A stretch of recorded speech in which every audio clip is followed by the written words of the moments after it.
ka nga naman mag-YOLO kung mag-work ka ng mag-work, di ba? How do you YOLO today? By investing in yourself. Investing in myself. Hi, babes! Welcome to your new favorite show, Be Your Best Self Podcast. It's your traveling host, Rue. and Rai. In this podcast episode, we will be sharing to you this book, The How to YOLO Wisely. Thank you to our friend Glai for letting us borrow this book. It's actually a book exchange. We've exchanged books. So I lent her my Personality Plus at work. So we both finished it.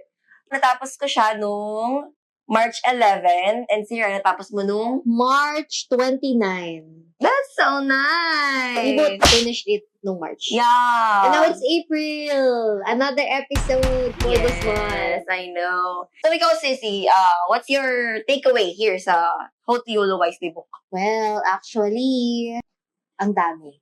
Number one is how you save for the future.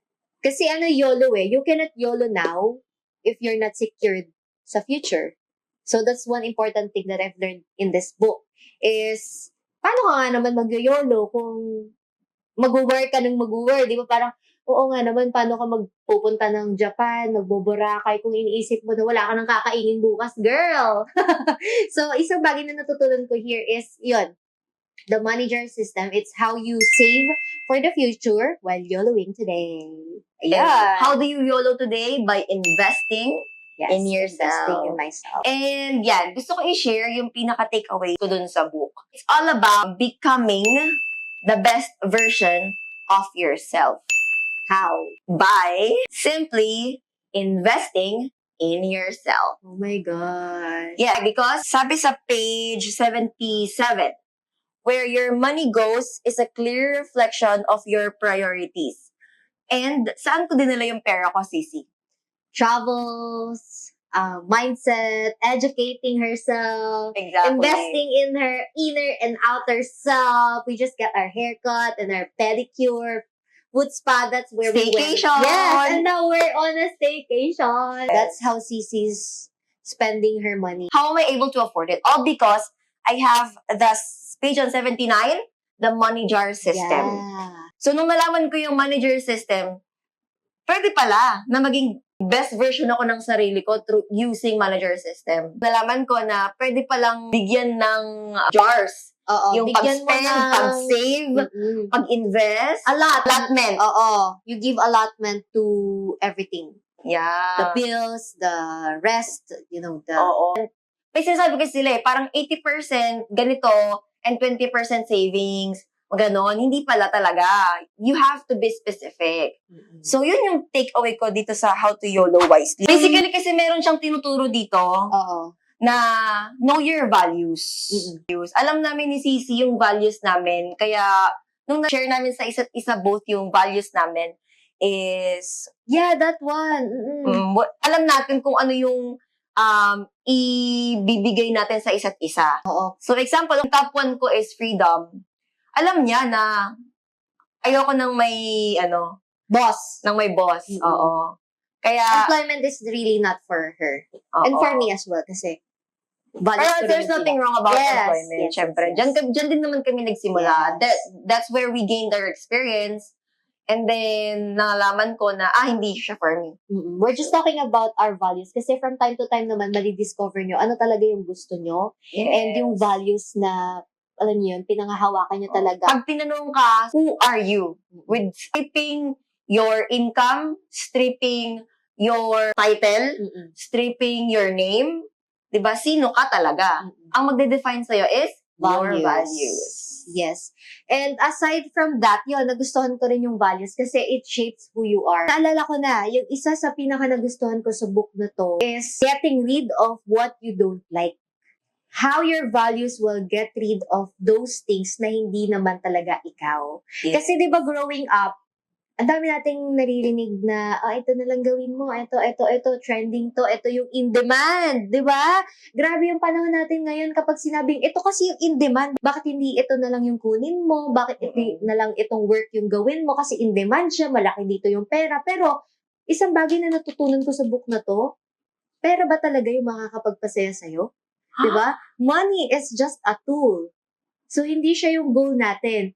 Yung feeling, yung pinaka-goal natin. Oh my To be gosh. happy, to be, what do you call that? Yung To mga be- feelings yeah. na to be with your family, alam mo yun, to feel secure. Yun naman talaga yung goals natin in life. Hindi yung, pero iba-iba kasi siya. It varies from person to person. Yeah, Depende it nga varies from your values. Yes, depende nga kasi sa values mo. So, grabe talaga yung book na to. It really shaped me from time to time now that we're working on with our travel business. Yes, the Pinoy Travels exactly. Pinas. Yes, and we actually just launched our That's website, right. pinaytravels.world. And why are we doing this? It's because we are sacrificing 5 years worth of our time to gain 50 years of freedom. Mm-mm. And sabi din sa book na to, no, how to YOLO wisely is about investing today Mm-mm. so you can YOLO wisely tomorrow. Yeah. YOLO for the rest of your life kasi you've invested today. Yes. And now is the perfect time. Pero, yun nga, kagaya nga nung sabi ko sa inyo, no, na minsan kasi nakikinig na lang tayo sa sinasabi ng ibang tao, not knowing what we really want in our lives, di ba? What do you really want? Yes, di ba kasi narinig natin yung hustle culture, narinig natin yung go study for 4 years, get a degree. And it's okay. Yes, that's okay. Pero that's not the only path. Yes. Hindi lang yun yung path eh. Marami tayong path. Pero the system or what do you call that? The system Yes, itself. the system. The school Yun na system siya itself. eh. Oo eh. The school system itself created like a mindset na Yes. work lang talaga yung... Oo. Na parang work lang yung pwede. Oo. Mm-mm. Pero marami talagang ways for you to reach your goals. Yes. Hindi lang siya sapat na yon. And hindi lang yun yung nalaman ko dito sa book.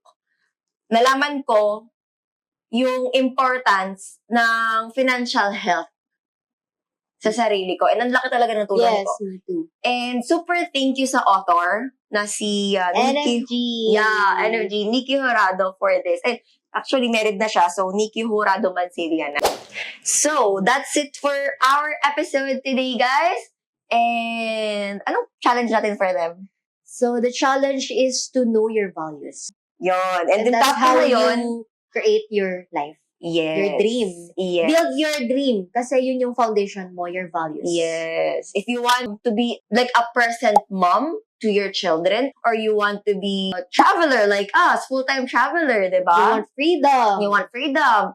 Or you want to spend time with your family.